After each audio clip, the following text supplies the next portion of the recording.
Kathy. Blog Talk USA. Are you tired of waiting for change? 1012, and it gives me 1,250 feet. Exit. Announced the arrival of the flight from Los Angeles and Chicago.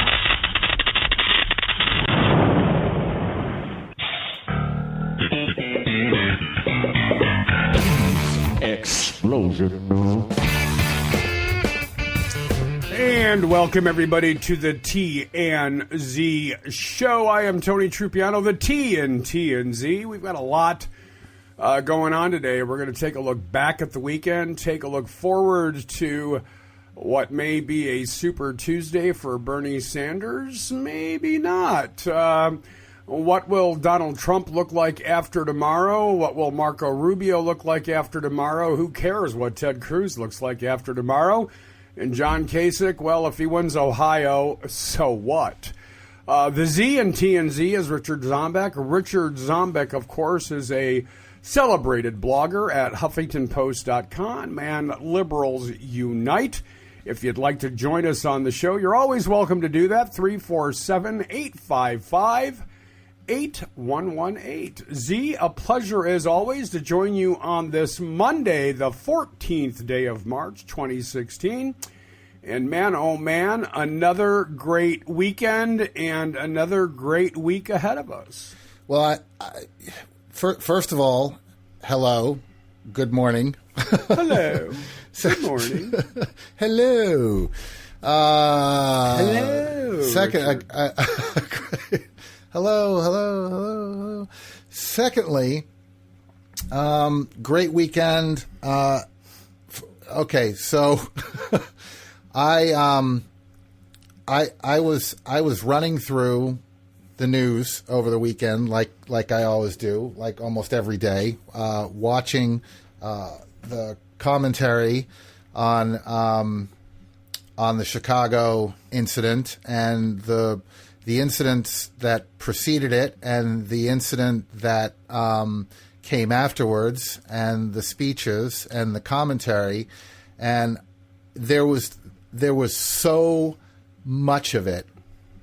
Not only did I get, just a ton of audio, but I actually think I made myself physically ill by ingesting that much disgusting rhetoric and lies and twisting of fabrication and irresponsible comments and just even by the media, Tony. I mean, this whole thing with Donald Trump and what happened in Chicago and all of the commentary that came after it over the weekend on the Sunday shows was just absolutely shocking. There's one thing, because I think most of the show is going to be about that. There's one thing I want to get to real quick and play this clip of Marcy Kaptur because she endorsed Bernie Sanders in the last 3 days, and I just want to remind people who Marcy Kaptur is, mainly because I was highly involved in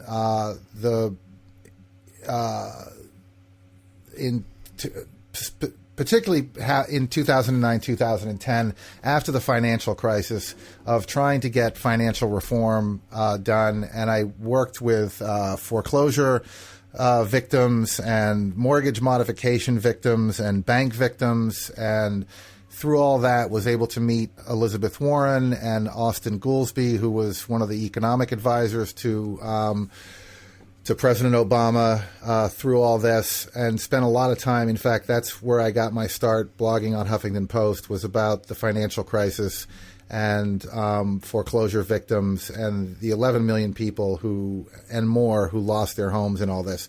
So Marcy Kaptur endorsed Bernie Sanders, and anyone who was even mildly paying attention to the financial crisis circa 2009, 2010 will remember this. This is Marcy Kaptur back in 2009 on the floor of Congress. So why should any American citizen be kicked out of their homes in this cold weather in Ohio? It's going to be 10, 20 below zero.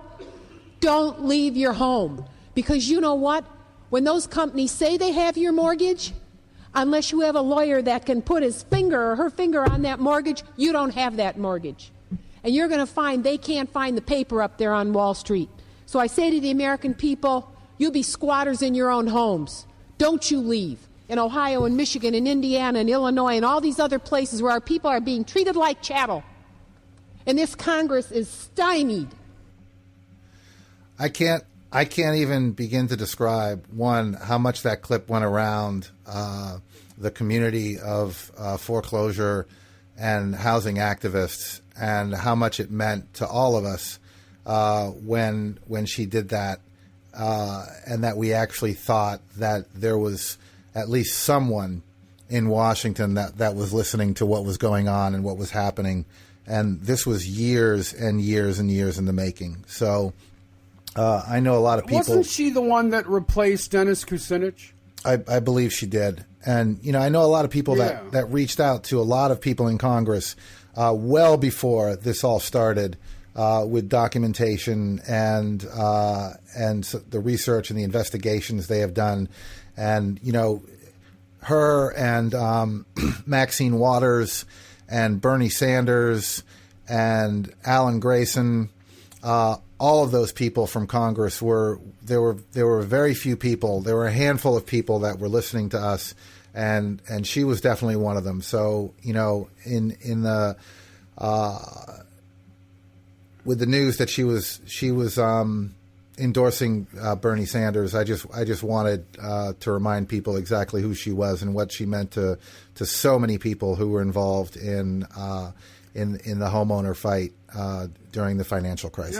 Let's stay with this topic for just a moment, because I think one of the profound failures of the Obama administration and this president has been his silence on foreclosures. When the time when he could have really done a great deal to calm millions of Americans, he chose not to do that. And there was a rallying cry, as you are well aware, especially in Midwestern states that were hit the hardest by the foreclosure movement. The president's silence on that was deafening. And I got to tell you, again, as I think back on those times, and we're not out of the woods yet, foreclosures are still at a very high rate around the country. The president's silence on that, again, not only deafening, but hugely disappointing, Z.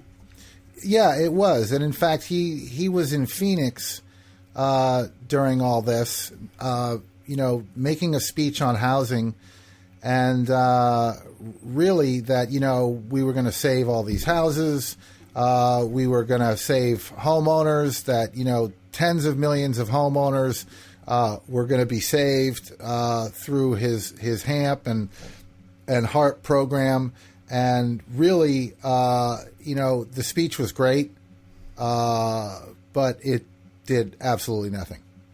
And he did absolutely nothing. Yeah. And there was no follow-up on this. And he did absolutely nothing. So right, and that's the important thing, is that he did absolutely nothing at the end of the day. Well, listen, it was an interesting weekend, starting in Friday in Chicago, where a Trump rally had to be canceled because of an escalating amount of violence that has been coming at his rallies. And before we get to some audio, the Z found a great compilation of Donald Trump, chronological Trump comments since February on this particular issue. Donald Trump's lack of ownership on this, Z, I think speaks volumes about the man himself. It does, and it's funny that you mentioned that clip, because that's exactly the clip that I was thinking of. And this flies directly in the face of his comments that I had nothing to do with this, right? This is what he's saying, is that he's not responsible for the violence. In fact, he's blaming it, everyone is blaming it on almost everyone else except Donald Trump, at least from the Republican Party. They're blaming it on Bernie Sanders. They're blaming it on Obama. They're blaming it on activists. And Donald Trump, even Hillary Clinton gets in on it. Yeah, and even during the shows over the weekend, he has categorically denied having, like, how could you blame me? I mean, we have really nice people, and there's nothing that I say that could possibly give them an idea that this would be a good idea. So this is almost every comment he's made at an event, at a rally. He calls them shows, which is interesting. And you know how big I am on words and semantics. He likes to call them, I had a show the other day. So this is just since February, pretty much everything that Donald Trump has said that he thinks has nothing to do with inciting any kind of violence or mistreatment of really anyone. So here we go. If you see somebody getting ready to throw a tomato, knock the crap out of them, would you? Seriously. Okay? Just knock the hell. I promise you, I will pay for the legal fees. I promise. I love the old days. You know what they used to do to guys like that when they were in a place like this? They'd be carried out on a stretcher, folks. That's true. I'd like to punch him in the face, I'll tell you. In the good old days, they'd rip him out of that seat so fast.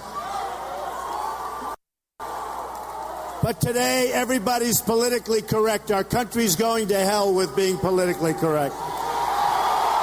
Going to hell. All right, get him out of here, please. Get him out. Get him out. Are you from Mexico? Are you from Mexico? Huh? Are you from Mexico? Get out of here. Get out. Out! Oh, this is amazing. So much fun. I love it. I love it. We having a good time? USA. USA.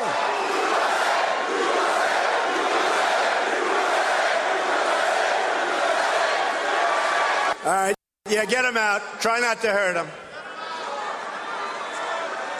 If you do, I'll defend you in court. Don't worry about it. He had four guys. They jumped at him. They were swinging and swinging. The next day, we got killed in the press. That we were too rough. Give me a break. Right? We don't want to be too politically correct anymore, right, folks? Get him out of here. Get him out. Get him out of here. Get him out. Are these rallies the most fun of everybody, right? Do we have the most fun? Do we have the most fun? Yeah, get him out of here. Get him out. Get him out. So disruptive. Remember when Bernie Sanders, they took the mic away from him? That's not going to happen with us, folks. That's not going to happen. Remember that? He walked away from the mic and he stood back and he watched these two young girls talking to the audience. And they said, we came to listen to him. And he was standing in the back as two women took the mic away. Now, that doesn't happen to us. Get that guy out of here. Get him out. Get that guy out of here. Get him out of here.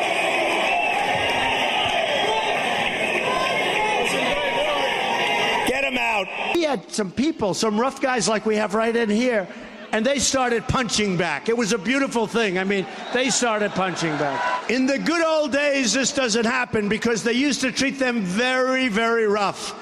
And when they protested once, they would not do it again so easily. But today they walk in and they put their hand up and they put the wrong finger in the air at everybody, and they get away with murder because we become weak. We become weak. Yeah. So in the good old days, we used to beat the crap out of people. And if you do that, I'm going to back you up and I'll even pay your legal fees. That's just casual conversation.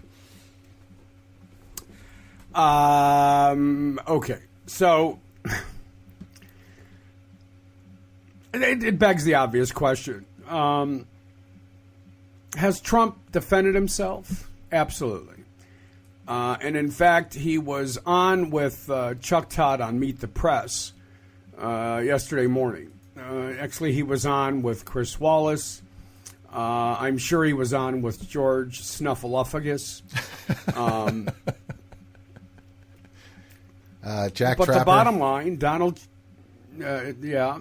bottom line is he won't take responsibility. Let's listen to some of that audio, because I think people need to hear how he spins this. And it's a spin, no question about it. With Chuck Todd.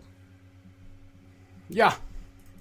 Street. I'm just curious, do you plan on paying for the legal fees of this older gentleman in North Carolina who sucker punched the protester? Well, I'm not aware. I will say this. I do want to see what that young man was doing, because he was very taunting. He was very loud, very disruptive. And from what I understand, he was sticking a certain finger up in the air. And that is a terrible thing to do in front of somebody that, frankly, wants to see America made great again. And so we'll see. I'm going to take a look at it. But I want to see what that man was doing. And that condones a sucker punch, though? No, as I told you before, nothing condones. But I want to see. The man got carried away. Right. He was 78 years old. He obviously loves this country, and maybe he doesn't like seeing what's happening to the country. I want to see the full tape. So you but might I don't pay condone for his legal violence. fees. I don't. Well, I'm going to look at it. I'm going to see, what was behind this, because it was a strange event. But from what I heard, there was a lot of taunting, and a certain finger was placed in the air. Not nice. Again, Right. I don't condone the violence. I don't condone what he did. But you know what? So it's possible not nice you could, on the other side either. It's possible you could help him with legal fees if this man needs it. I've actually instructed my people to look into it, yes. Okay, I want to ask you... Yeah. A certain finger. I'm so offended. That finger that he put up. I mean, this is a guy that's just so anti-American with that finger thing. I mean, you'd think he burned the flag. The stuff that he's said, the expletives that he's used at his events, and he's shocked. This shocks him that people are saying this. I mean, people are shouting, "Go back to Africa! Why don't you go to Auschwitz?" At his rallies and his events. And here's the thing, right? Is he keeps saying that thugs are coming in, Bernie supporters who are violent are coming in, and there's no evidence of this. There's absolutely no evidence of this. Well, we now have Little Marco, Ted the Liar, and Bernie the Communist. Yeah. He hasn't really given Hillary a nickname yet, but he keeps on insisting that when all is said and done, she won't be allowed to run for the presidency based on her email stuff. With all that said, great piece in the Washington Post today that said the only person that can stop Donald Trump is Donald Trump. The rationale was interesting. People can go check it out for themselves. It seems, though, Z, as we kind of take a look at what's happened over the last 3 or 4 days, what's happened over the last 9 or 10 months, and let me just go to some of the comments that Trump made during the weekend, during the Sunday talk shows. Just some quick stuff. Trump, I'm just a messenger for angry Americans. They don't love this country. He's talking about people that get violent. Trump looking into paying the legal bills, as we just played. I'm going to look at it. I'm going to see you. I know what was behind this. Trump says, all I know is what I read on the internet. There's a real eye-opener. Yeah, one of my favorites. Ted Cruz, responsibility in campaign starts at the top. Rubio, all the gates of civility have been blown apart by Trump. Kasich, Trump has created a toxic environment. Kasich, again, this is not making us proud. Sanders on Trump, this is a man who implies violence. He's absolutely got to tone it down. Well, that's a lot of comments, and as I was watching Cruz and Rubio and Kasich this weekend, and Kasich and Rubio did town halls on MSNBC. For those that didn't see it, they were interesting. But the comments on the Sunday talk shows, especially Cruz and Rubio, are now saying that the pledge that they took to support the eventual nominee is weakening. That doesn't mean that they won't support him, Z, but it does create an interesting dialogue. Well, and I was thinking about this over the weekend, and I had a couple conversations about this with different people, and I was going to call you because I tried to look into this a little bit, and it's very confusing. So my question has always been, this has gone far enough. This has gone to a point of really, I think someone might get killed. And I think that's where, I mean, even that 78-year-old, he says, if he comes back, I might have to kill him. Right. So that's the level of hate. Right. That's the level of hate that we have here. And Trump is kind of insinuating that should happen. Right. I mean, I might be going a little too far with that comment, but to say we used to have people carried out in a stretcher, it's not, there's no imaginary line that gets crossed when a mob starts beating someone up and it leads to death, So my question has consistently been, why are they still saying that they'll support him? Whoever the nominee is, I'm going to support, with the exception of Kasich. Kasich will not answer that question. He said, well, I'm going to be the nominee. He doesn't say also, standing by that pledge. I mean, there's got to be at least an unspoken word, even among people who pledge, that says, yeah, I'll back any nominee unless they're completely bat crap crazy. Which is the case here, unless you go too far. And so, what's the tactical, strategical reason to still be saying, I'm going to back him no matter what? Is that a question of, we stand behind our pledge, which I don't think, or is it, we have a window where he can't register as an independent in a number of states that are going to count, because all of the cutoff dates are different by state of where you can declare your candidacy for president, even as an independent. And, what is that cutoff state by state that's making this a viable way to talk about this issue? And to say, well, I'm going to, because they don't want him to run as independent. They know that they'll lose votes if he runs as an independent, and it'll fracture the Republican Party even more than it's fractured today. But what is that cutoff date? What's the date where they can say, look, I'm not backing him. I don't care about the pledge. I don't care about this. This has gone on too far. Or are they really finding it necessary to have an allegiance to a party that's that fractured and that pledges really mean that much? I think one of the, and I'm going to say mistakes for lack of a better word, that you're making is you're infusing logic into this discussion, or trying to find logic in this discussion. It doesn't exist. And because you have a rational mind, you keep looking for a rational explanation. There isn't one. So maybe you need to let that go.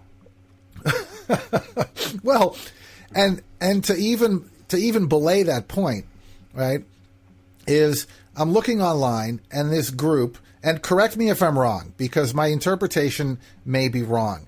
But, well, let's start with the interpretation. The percentages that we're seeing, for example, Donald Trump, 40%, Bernie Sanders, let's say 35%, right?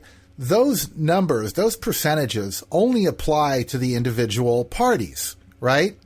So Bernie Sanders has 35% of the vote. That's 35% of the primary vote in the Democratic Party. Donald Trump has 40% of the vote, 40% of the primary vote in the Republican Party. Correct? I'm following you. You caught me drinking some water. Okay. So this Facebook group that is a progressive, highly politically active progressive group on Facebook puts this meme up, says Donald Trump is at 40%, Bernie Sanders is at 35%. Let's keep pushing for Bernie to get his numbers up, right? And I have to point out, this is not national polling. These percentages do not apply to the national arena. They apply to the party, the primary, the voters that are registered Democrats. Bernie Sanders has 35%. The party that has registered Republicans, Donald Trump has 40%. Putting these two and conflating them makes no sense at all. So that said, Donald Trump has 40% of the Republican voters that vote in a primary that make up a third of the voters that would vote Republican nationally. That's a very small percentage of voters that Donald Trump has on his side, even in the Republican Party. Yeah, but it's still a lot more than anyone else. Yeah, yes, but I'm saying is to conflate Bernie Sanders with Donald Trump, I mean, is completely wrong. I mean, you could be saying Donald Trump has 40% of 1,000 voters and Bernie Sanders has 35% of 1 million voters. And to say that Bernie Sanders is catching up to Donald Trump defies logic on so many levels. How do you even put that up there and call yourself a political activist if you don't even know what's going on? Well, you'd have to ask them. And maybe you should. Since it's on Facebook. Well, I did. And, you know, I haven't gotten a response. I mean, it's the usual thing, right? You point out fact, and then the 10 people after you go, yeah, right on. They don't even read the comments. I mean, the same thing happens with articles I write. I get comments on the headline, and, you know, people go, well, why didn't you address this? It's like, I did. It was in paragraph 4. You know, it's like maybe if you bothered reading the article, you could actually discuss it like an intelligent human being.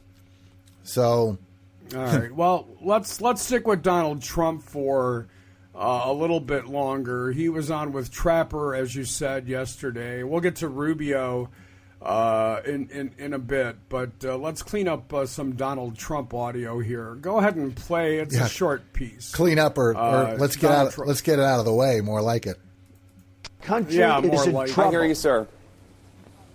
I hear you, sir, about the causes of the anger. I would just ask, as a fellow American, if you could consider whether or not dialing down the temperature, trying to bring down the temperature, might be a healthier thing, both for your campaign and for the nation at large. But that's all the time we have. Well, if you Thank would you so much report for it joining right, us, Donald Trump. Well, you should report it right, because we've had no injuries at my events with thousands of people. You just don't report it that way. So, you know, do what you have to do. Thank you, Mr. And he Trump. said that on every show that he was on yesterday, Z, that nobody's reporting it right. Everybody's playing the soundbite. No one's playing the 90 seconds before the soundbite. So let's play the 90 seconds before the soundbite. Donald Trump was in Dayton, Ohio on Saturday evening. This is after what happened in Chicago. This is obviously after what happened with the protester who was cold-cocked by the guy that said he'd kill him if he saw him again. So Donald Trump's in Dayton, Ohio, and this is what he had to say. We dealt with law enforcement. So good. So good. We love our police. Do we love our police? But we dealt with law enforcement at every level. Secret Service, great. The whole group. And it was determined that if we go in, it could cause really bad vibes. And you have to understand, they want me to tell my people, please be nice, be nice. My people are nice. The people that came there were so nice. And let me tell you, The people that were there, that came there, that were invited there, thousands and thousands of people, they caused no problem. They were taunted. They were harassed by these other people. These other people, by the way, some represented Bernie, our communist friend.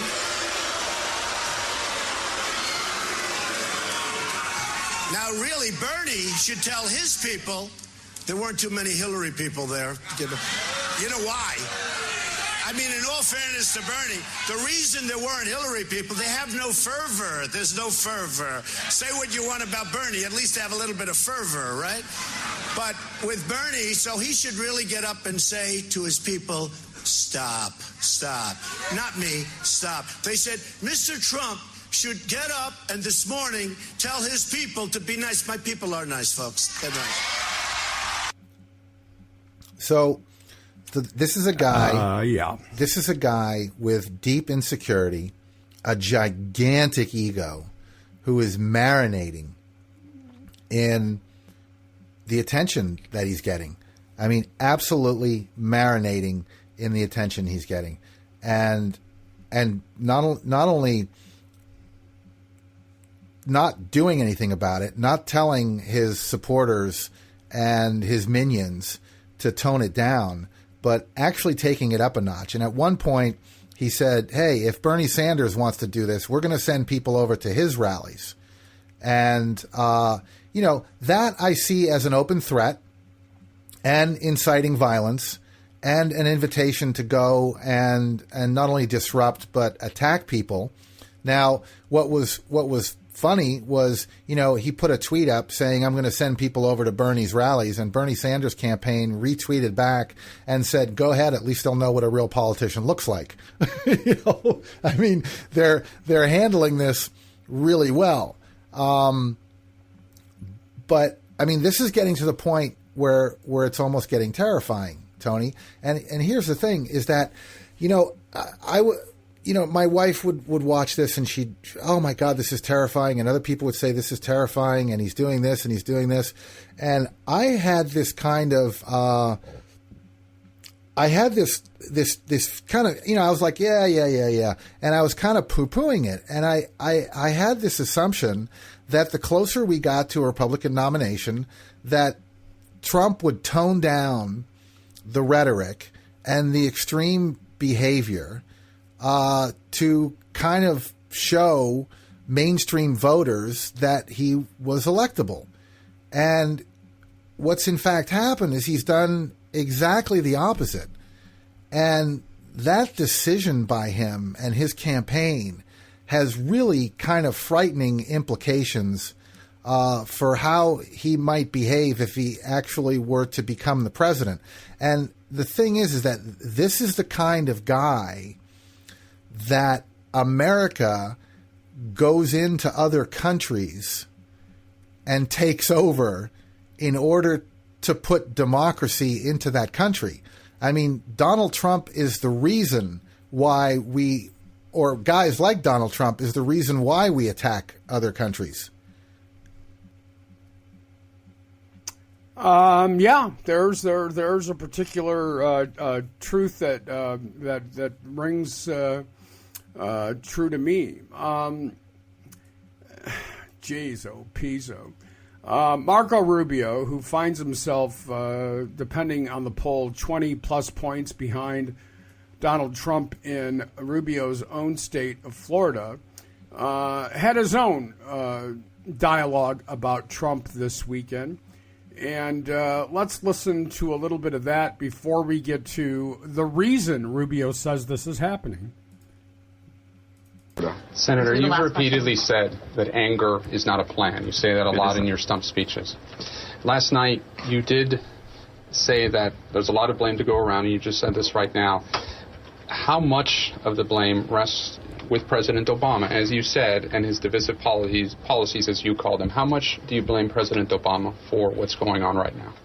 Well, I think President Obama has been politically divisive. There's no doubt. I mean, he has taken an attitude that if you don't agree with him on public policy, you're bad.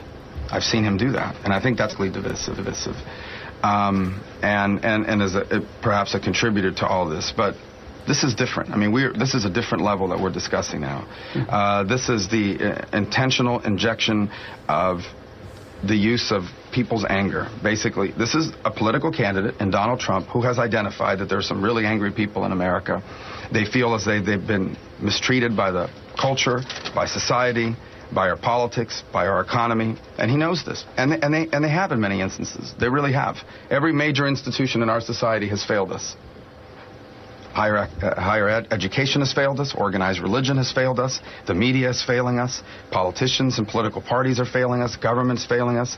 Every major institution we once relied on are failing us over the last 20 years, and people are frustrated. You know, you're working as hard as you ever have, and you can't make ends meet, and along comes a presidential candidate and says to you, you know why your life is hard? Because fill in the blank. Somebody, someone, some country, they're the reasons for it. Give me power so I can go after them. That's what he's feeding into. That is not leadership. That is not productive leadership. That is not good leadership, and it is not keeping with our American tradition. That is a style of leadership that says, I know you're angry, and I'm going to take advantage of it so that you vote for me. But what it overlooks is the consequences of it. And his style of doing it is basically along the lines of, I'm going to say whatever I want, even if it's not, quote-unquote, politically correct. Well, politically correct is one thing. It shouldn't keep you from saying truth. But another thing is to be rude and obnoxious and offensive, deliberately offensive for purposes of driving media narrative. And I want to be frank. And I'm not talking about any of you in particular because I know you don't make these decisions. But I hope the U.S. media begins to examine the role they've played in all this. Because I can tell you that for months I've been giving speeches on public policy and nobody paid a lot of attention. And the minute that I mentioned anything personal about Donald Trump, every network cut in live to my speeches hoping I would say more of it. So then they could go on the air and say, oh, this is so sad. Subtitle, we're going to keep giving it coverage because it's good for our ratings. So I think we need, the media needs to begin to examine the role it's played in creating this atmosphere, because I know it's good for ratings, but it's really detrimental to our political culture and to our country at large. Thank you. So that was actually a Rubio I'd like to see more of. That, if you say so. Well, I mean, go ahead. Too little, too late. I mean, all of absolutely. a sudden he's this responsible, responsive, found the right consultant to feed him the right robotic line. I watched his town hall on MSNBC on Saturday, or maybe it was Sunday afternoon. I don't remember. Yes, he sounded reasonable. Too late. No, I completely agree with you. But real quick, let's play that one more Rubio clip of who he actually blames for all this. It's about a half a minute long. I think forget about the election for a moment. There's a broader issue in our political culture in this country, and this is what happens when a leading presidential candidate goes around feeding into a narrative of anger and bitterness and frustration. And I think we all need to take a step back and ask ourselves, are we contributing to this? Because if this continues, I don't think this country will continue to be ripped apart at the seams, and we will be incapable of solving any of the major issues that we have. And here's the thing, right? Is he says he said in one clip, you know, we need to take a look at ourselves.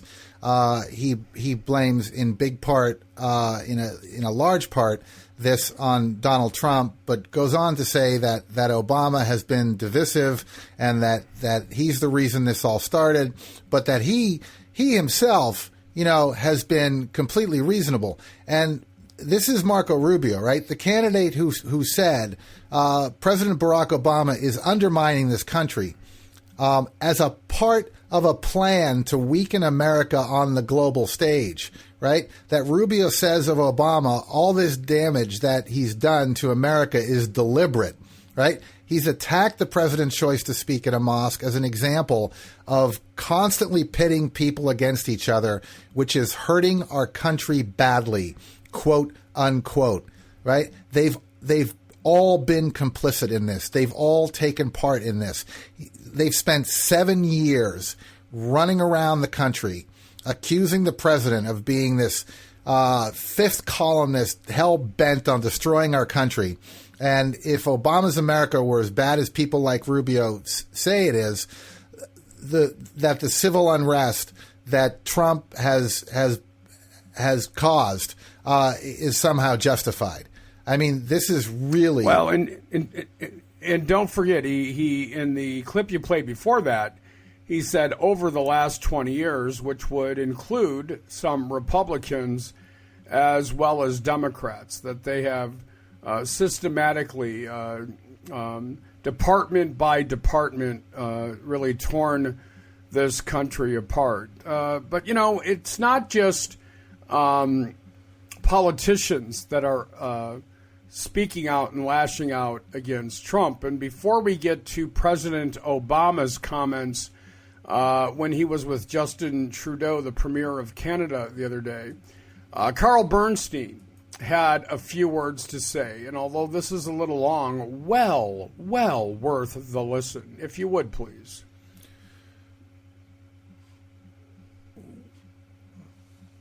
I am not Tony. Carl Bernstein confirms Trump is. Yep, I've got it right here, actually. You're in Los Angeles this morning.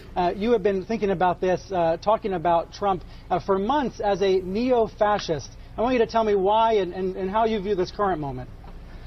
Well, it's a difficult term, and the word neo, meaning new, has a lot to do with it, a new kind of fascist in our culture, dealing with an authoritarian, demagogic point of view, nativist, anti-immigrant, racism, bigotry that he appeals to. And I think we need to look to the past, and I'm not talking about Hitlerism and genocide, and I'm not direct parallel to Mussolini, but a kind of American fascism that we haven't seen before, different than George Wallace, who was merely a racist. This goes to authoritarianism, it goes to despotism, the desire for a strong man who doesn't trust the institutions of democracy and government. And my point is that we now need, on cable news, to have a debate, a historical debate, about what fascism was and is, and how Donald Trump fits into that picture, because it is something very foreign to our political culture in terms of a major presidential candidate in the 20th or 21st century. And that debate is going on in print, online, but it has not been part of our debate on cable. No interviewer, as far as I know, has asked Donald Trump, what is fascism, Mr. Trump? How are you different? Just to be clear, you are calling him a neo-fascist? Message? I think he is a neo-fascist in the sense of his appeal and methodology that has to do with authoritarianism, nativism, incitement, which we're seeing now. And I think it's a term, I've never used it to describe a living American politician. But I think you have to be very careful with this term and put it into some real context. That's not to say that some of the things or many of the things he says about political correctness or anything else aren't true, that he doesn't have real ideas.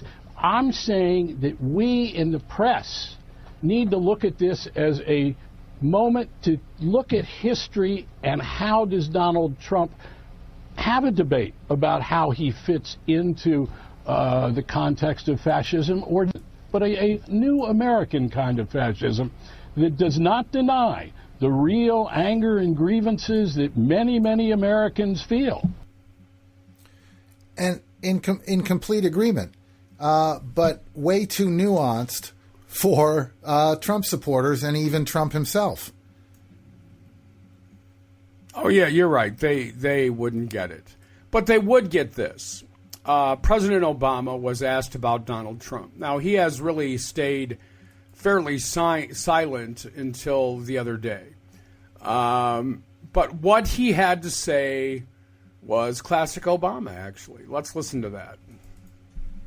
I mean, imagine what Trump would say if he actually had a record like this.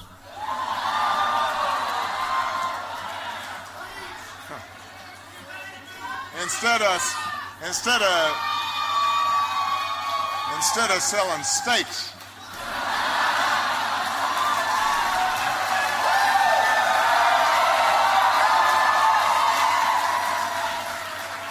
Has anybody tried that wine?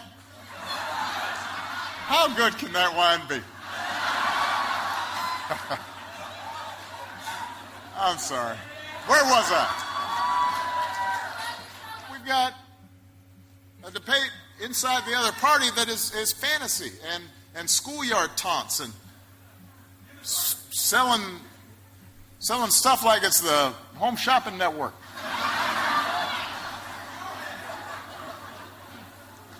And then you've got the Republican establishment. They're very exercised. We're shocked that somebody would be saying these things. How can you be shocked? This is the guy, remember, who was sure that I was born in Kenya. Who just wouldn't let it go. And all this same Republican establishment, they weren't saying nothing. I don't take pleasure in seeing what's going on the other side. We need a healthy two-party system. We've got to have serious debate.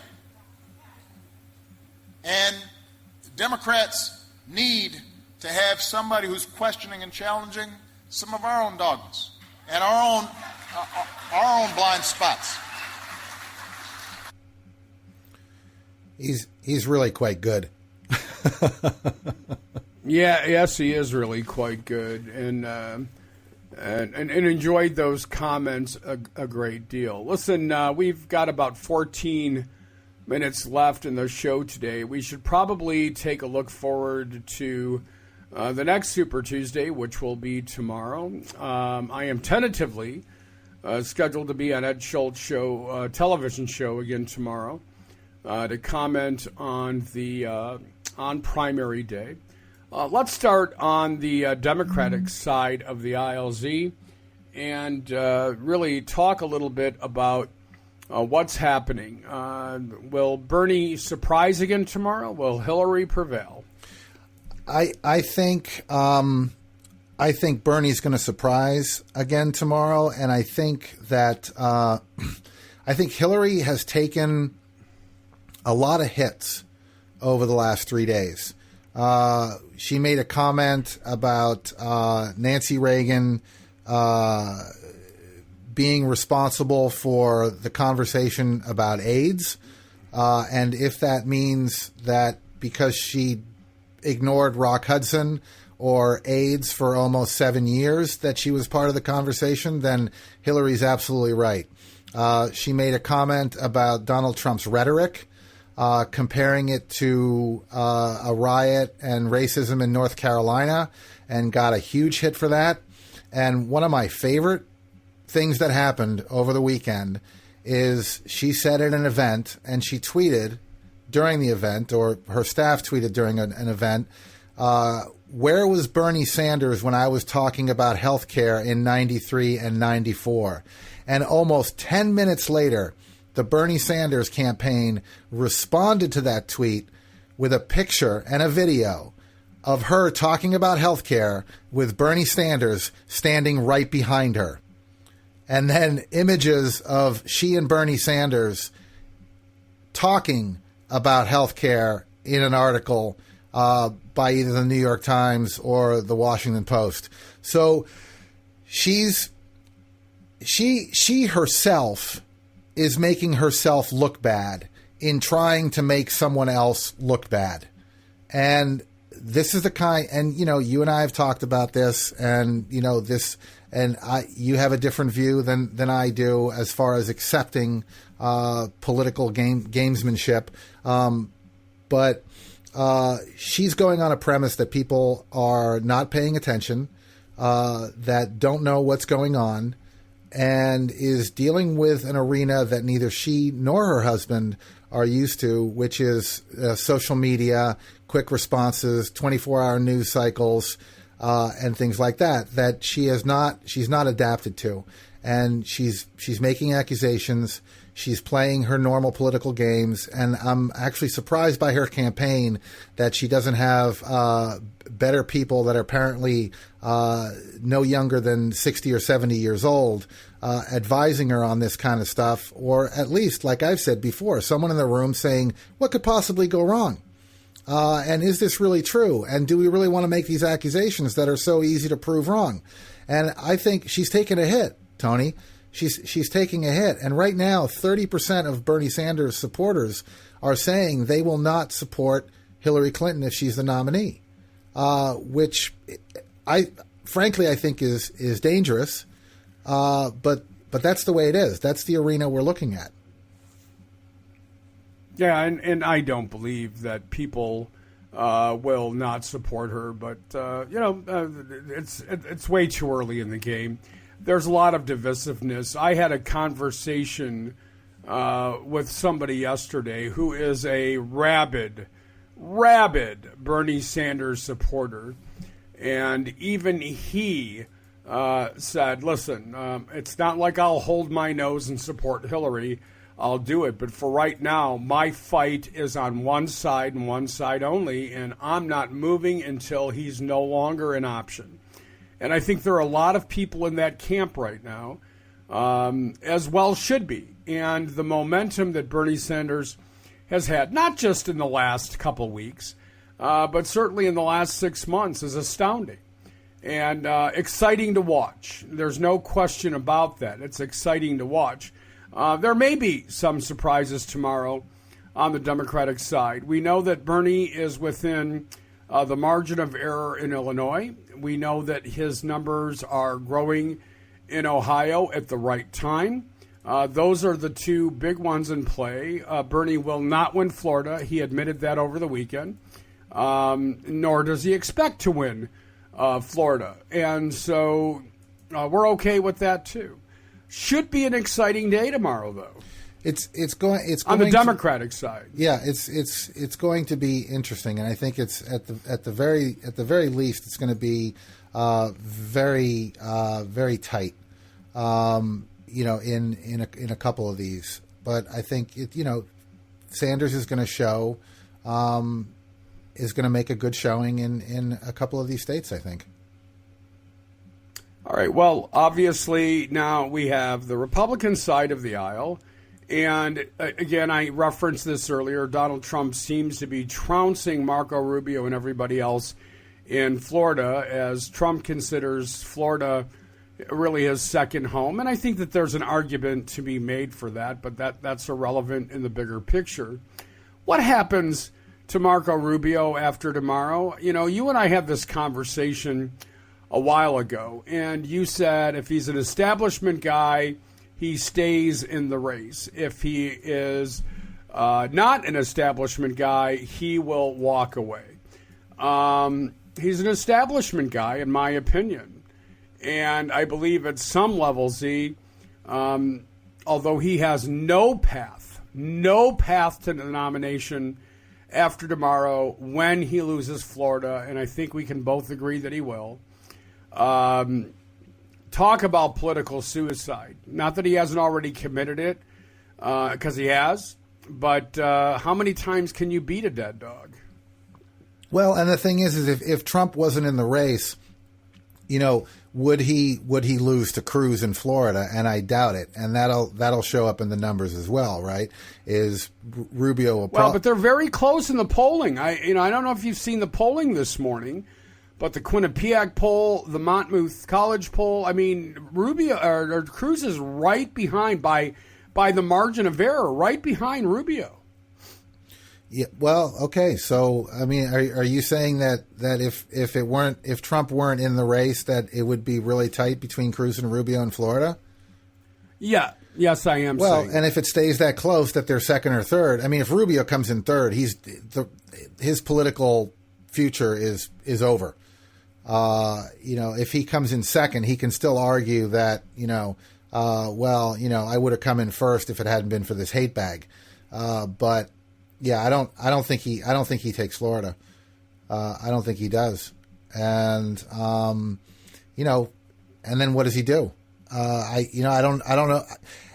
At the very least, he bows out of the presidential race and then goes after Trump in speeches and television appearances, and spins it that way and sort of tries to regain some of his political career. if that'll do it, depending on the temperament of the country when this is all said and done. Don't forget, after the primary, of course you won't forget, we have the general election to consider. Very quickly, because we're running out of time, we have Ohio and Trump and Kasich are within the margin of error there. Illinois, it looks like Trump will win in Illinois.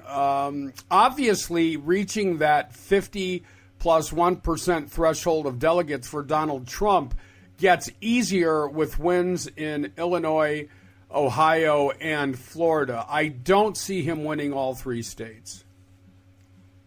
No, I agree with you on that.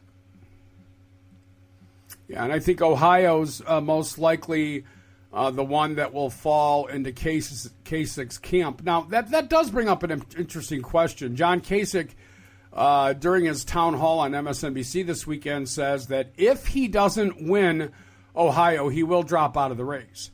If he does win, he said he's got a plan that'll get him to the nomination without offering up that plan. I don't see a path to the nomination for him in any way, shape, or form.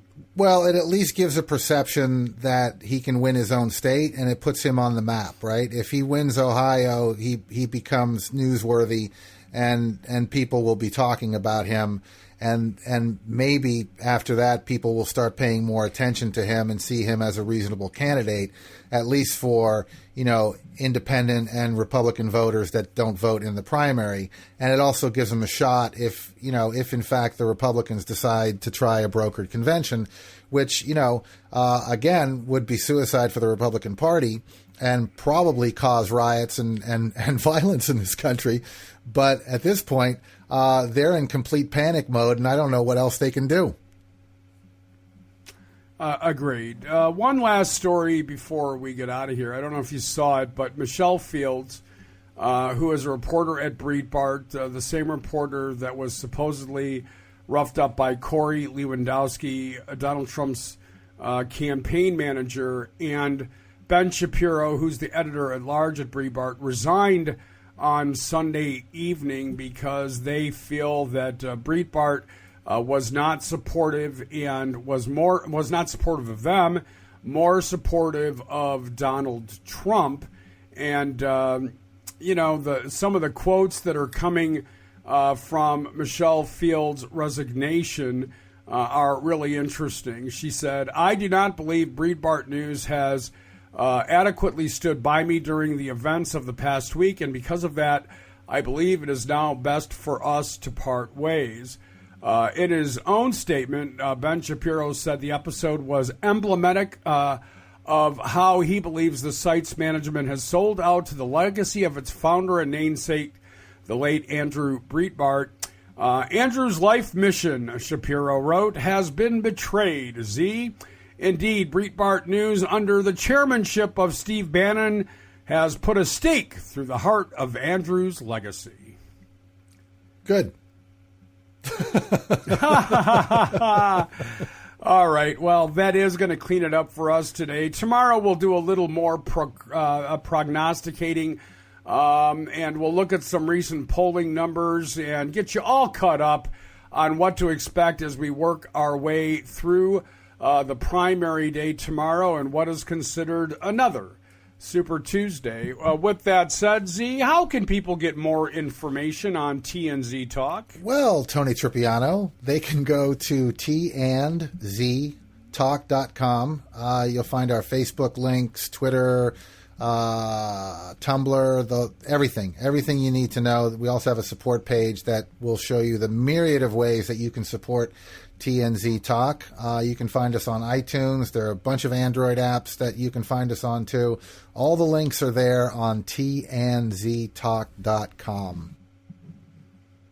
All right. Well, that is going to do it for us for today. We want to thank everybody at Blog Talk USA, Ron Spikes and Rihanna, and everybody that gives us an opportunity to do this on a daily basis. We will be back tomorrow with a lot of good stuff. So everybody have a great Monday. And as always, we ask that you be well. Oh yeah, can you feel it? Just over the crevice. said, it's just riffing now. Words and chords. Not the poetry and the real thing, but not bad for an ad-lib. Not good, but...